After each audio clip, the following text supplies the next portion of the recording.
La lutte contre les changements climatiques impose aux villes des défis nouveaux. Parmi ceux-là, le changement de base énergétique, soit la réduction de la dépendance aux énergies fossiles, est majeur.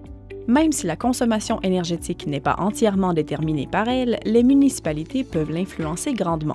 Pour les élus municipaux, ces défis peuvent être particulièrement stimulants. En tant que responsables des services de première ligne, ils peuvent provoquer des changements significatifs. En donnant l'exemple d'abord. Comme on commence à le voir dans de nombreuses villes, ils peuvent adopter des politiques de réduction de la consommation des énergies fossiles de leurs propres installations.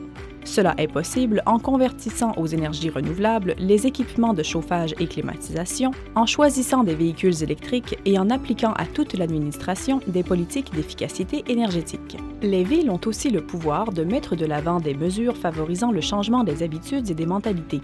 C'est le cas avec les orientations favorisant l'élargissement de l'offre de transport en commun. Ces mesures sont souvent lourdes et ne peuvent se financer sans le concours de l'État.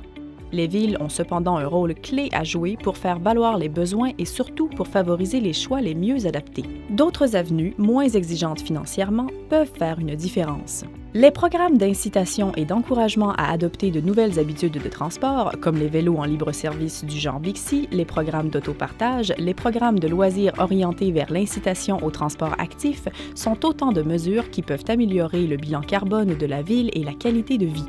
Cela se traduit par un air plus pur, une meilleure santé pour les citadins, le désencombrement des rues. Les villes ont aussi un rôle à jouer en favorisant la maîtrise de l'énergie par les collectivités.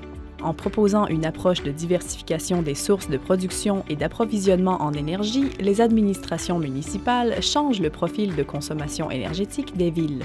Le choix de recourir à l'énergie solaire, par exemple, peut inspirer des solutions individuelles susceptibles de contribuer à la mise en place d'un système décentralisé d'utilisation de l'énergie. Des unités de stockage domestiques couplées à des panneaux solaires réduisent considérablement la pression sur les circuits centralisés et diminuent du même coup les investissements dans des infrastructures coûteuses. Tunis, par exemple, a profité du plan solaire national pour mettre en œuvre avec la Société tunisienne de l'électricité et du gaz de nouvelles sources de production sur les toits de la métropole. Les infrastructures centralisées, imposant une seule source d'énergie et un seul modèle de consommation, ont fait leur temps.